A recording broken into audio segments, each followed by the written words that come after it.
Biden is letting Saudi Arabia get away with murder, again. From Foreign Policy, September 13, 2023. Riyadh's forces are killing defenseless Ethiopian migrants at its border, and Washington and its allies don't seem to care. The United States and other Western allies have all but rubber-stamped Saudi Arabia's repression at home and abroad. Repeated U.S. failures to hold Saudi Arabia to account for a litany of human rights violations has emboldened the Saudi government, allowing it to act with unbridled impunity as abuses grow ever more horrifying. In late August, Human Rights Watch reported in gruesome detail how Saudi forces are killing hundreds of migrants, including women and children, on the remote, mountainous border with Yemen. Researchers documented Saudi border guards using explosive weapons against Ethiopian migrants and asylum seekers attempting to cross into Saudi Arabia. The attacks are widespread and systematic. Details in the evidence collected by Human Rights Watch are utterly devastating. From 150, only 7 people survived that day, a survivor said. There were remains of people everywhere. Scattered everywhere. A 17-year-old boy said border guards forced him and other survivors to rape 2 girls after the guards had executed another migrant who refused to rape another girl. The violations detailed in this report are a dramatic escalation in both the number and manner of targeted killings. Arbitrary detention, torture, and ill-treatment by Saudi forces were commonplace along this route, but never before have we seen the systematic killing of unarmed migrants, including women and children, on this scale. The Saudi government has never faced meaningful consequences for prior abuses committed in plain sight and thoroughly documented.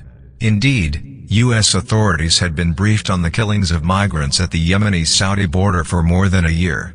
At only 38, Crown Prince Mohammed bin Salman is just a few short years into what may be a decades-long reign and yet has already overseen one of the worst periods for human rights in the country's modern history.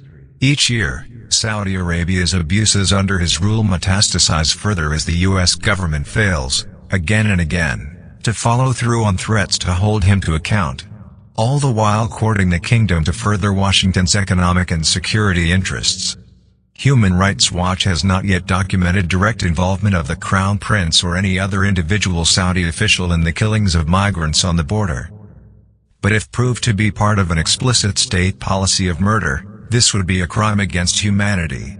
This absence of accountability for previous violations, such as the brutal murder and dismemberment of the journalist Jamal Khashoggi by Saudi officials in their consulate in Istanbul in 2018.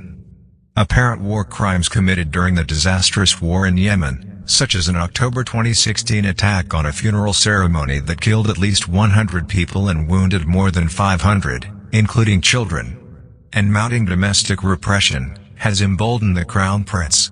Despite pledging to make Saudi Arabia into a pariah, U.S. President Joe Biden failed to seek accountability for the Crown Prince's role in the Khashoggi murder.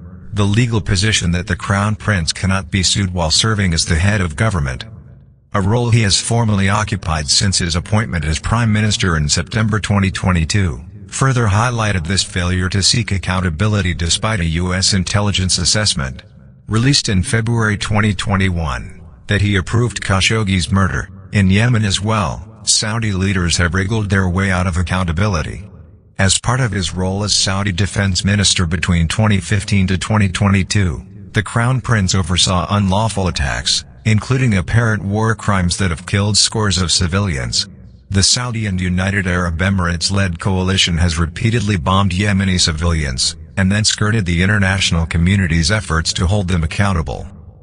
Saudi Arabia, backed by the UAE, successfully led an aggressive lobbying campaign to end the mandate for the United Nations Group of Eminent Experts on Yemen, an international, impartial, and independent body established by the UN Human Rights Council in 2017 that reported on rights violations and abuses in Yemen.